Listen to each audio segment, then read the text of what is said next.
लेकिन एक बात याद रखना कि झूठ के पैर नहीं होता। बिल्कुल सही कह रहे हैं आप साहब,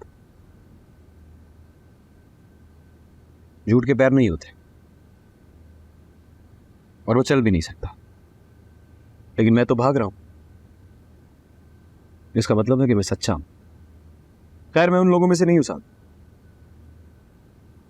जो किसी की अच्छी कोशिश को अप्रिशिएट ना करे। अच्छा वार किया आपने, अप्रिशिएटेड। किस बात की? मेरे वार करने की या अपने बच जाने की? साहब, आपकी ये बातें सुनने के बाद ना मुझे एक कहानी याद आ गई। ओ हेलो, ये अपनी झूठी कहानियां किसी और को जाके सुना। नहीं साहब, नहीं। आप मुरीद को झूठा कहें, मुरीद माइंड नहीं करेगा। लेकिन मेरी कहानी झूठी नहीं है। जो कहानी मैं आपको सुनाने जा रहा हूं ना साहब, वो बचपन में मैंने, आपने, कमोबेश सब ने सुनी, लेकिन अधूरी। पूरी कहानी किसी ने नहीं सुनी। मैं सुनाता हूं आपको पूरी कहानी। एक लूमड़ी थी, चालाक। वो घर से बाहर निकली, उसे अचानक से भूख लगी। उसके पास खाने के लिए कुछ नहीं था। उसकी नजर अंगूरों की बार पे पड़ी। What rubbish. नहीं साहब, ऐसे नहीं। कहानी सुनने से पहले ही रबिश। कहानी का नतीजा तो सुन लीजिए। हाँ, तो कहां था मैं?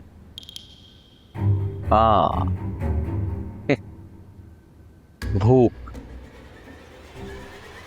उसे भूख लगी साहब, तो उसने सोचा कि अंगूर खा लेते हैं।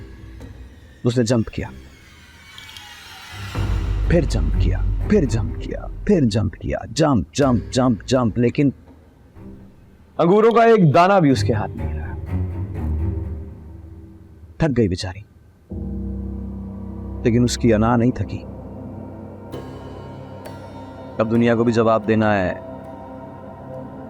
खुद को तसल्ली भी देनी है, अना का पेट भी भरना है। तो उसने एक बात मशहूर कर कहने लगी कि अंगूर खट्टे हैं।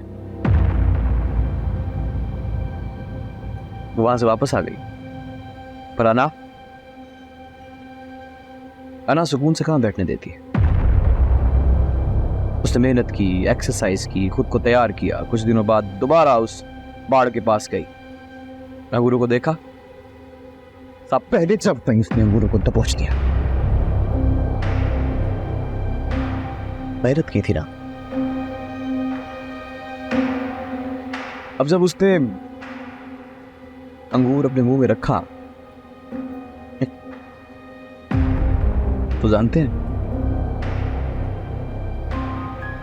अंगूर सच में खट्टे थे।